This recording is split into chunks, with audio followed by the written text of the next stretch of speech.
नमस्कार शेतकरी मित्रांनो, रॉयल मराठीमध्ये आपल्या सर्वांचं स्वागत आहे. आजच्या व्हिडिओमध्ये आपण पाहणार आहोत की पी-एम किसान आणि नमो किसान योजनेचे पैसे म्हणजेच टोटल 4,000 रुपये प्रत्येक शेतकऱ्याच्या अकाउंटमध्ये आज जमा करण्यात आले आहे.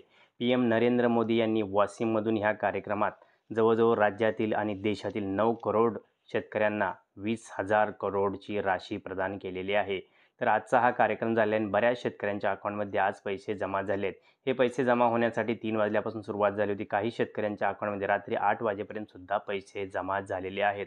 तर बरेच आपले जे शेतकरी मित्र आहेत त्यांच्या अकाउंटमध्ये अजून पैसे जमा झाले नाहीत.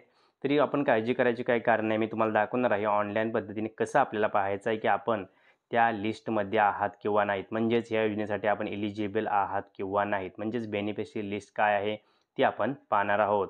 तर मी आता तुमच्यासोबत गुगल क्रोम ओपन करून तुम्हाला सर्व माहिती दाखवणार आहे. तरी कंटिन्यू राहायचं आहे.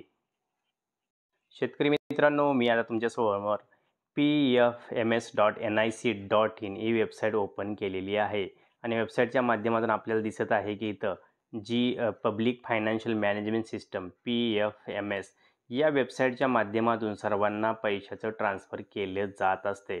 आता जर आपण बघितली तर ह्या वेबसाईटच्या माध्यमातून आपण सरकारकडून जेवढ्या पण DBT येत असतात त्याचे डायरेक्ट बेनिफिट असते तर त्याची सर्व माहिती इथं आपल्याला मिळत असते. तर ते कॅटेगरीमध्ये जर गेला तर आपण इथं बघा, इथं सर्व वेगवेगळ्या योजनांची नावं आहेत. जसं की NSP, PM किसान, नरेगा, पहल. तर आपण आता PM किसान इथं सिलेक्ट करायचं आहे. त्यानंतर DBT स्टेटस बघायचं, आपण पेमेंट बघायचं. तर इथं काय करायचं आपल्याला, एंटर बेनिफिशरी कोड, जो आपला बेनिफिशरी कोड आहे तो एक टाकायचा. नाही त्यानंतर आपल्याला एंटर ॲप्लिकेशन ID, जो PM किसानचं ॲप्लिकेशन करताना जो ID असणार आहे तो ID आपल्याला टाकायचा आहे. आता हा ID आपल्याला कुठून मिळणार आहे तर तो आपण पाहायचा आहे. तर शेतकरी मित्रांनो, तो ID मिळवण्यासाठी आपल्याला PM किसानच्या ऑफिशियल वेबसाईटला जायचं आहे. वेबसाईटला गेल्यानंतर आपल्याला स्क्रोल अप करायचं आहे. वेबसाईट संपूर्ण पाहून घ्यायची आहे आपल्याला. New farmer registration, KYC, know your स्टेटसमध्ये आपण स्टेटससुद्धा आपला पाहू शकणार आहात. तर आपल्याला काय करायचं, सर्व खाली गेल्यानंतर आपल्याला इथं जर बेनिफिशरी लिस्ट जर आपण बघितली तर ह्या लिस्टच्या माध्यमातून आपण आपला बेनिफिशरी नंबर मिळवू शकणार आहात.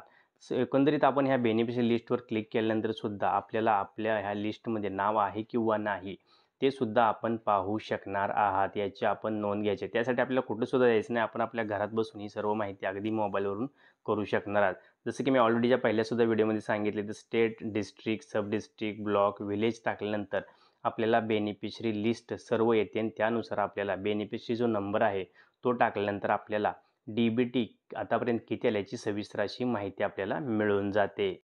तर शेतकरी मित्रांनो, अशा पद्धतीने आपला एंटर बेनिफिशरी नंबर टाकल्यानंतर आपल्याला सर्व माहिती कळणार आहे.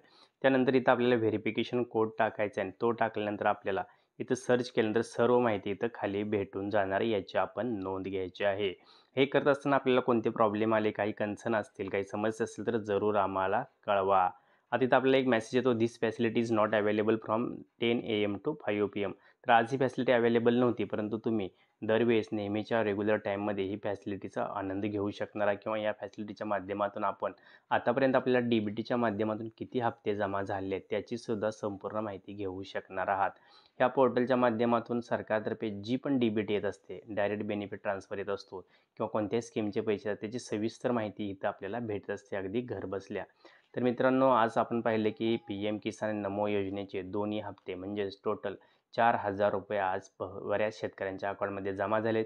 ज्या शेतकऱ्यांच्या अकाउंटमध्ये जमा झाले नाहीत त्यांनी PM किसानच्या वेबसाईटला जाऊन बेनिफिशरी लिस्टमध्ये आपलं नाव आहे की नाही हे चेक करायचं आहे.